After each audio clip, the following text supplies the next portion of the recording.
Hello everyone, if you're trying to play Resident Evil 9 and you keep getting this error, fatal D3D error with there saying abort, then you have come to the right place because in this video I'm going to show you how easy it is to fix this annoying problem on Resident Evil 9 easily. So first off, I'll show you how to do it on Nvidia. After that, I'll show you how to do it on an AMD card. So just open up your start menu, right on here run, and then right here app data. Now you're going to go into local, and then you're going to find the folder called D3DS cache. You're going to delete this folder.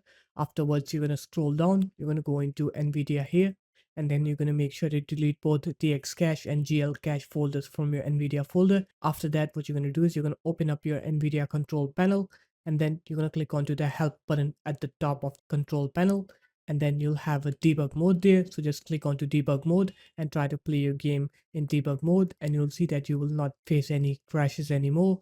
And now I'll show you how to do it on an AMD card. So just right click on your desktop, click AMD software, and then you're going to go into search, and you're going to search for shader cache here, and then you're going to click on to perform reset here.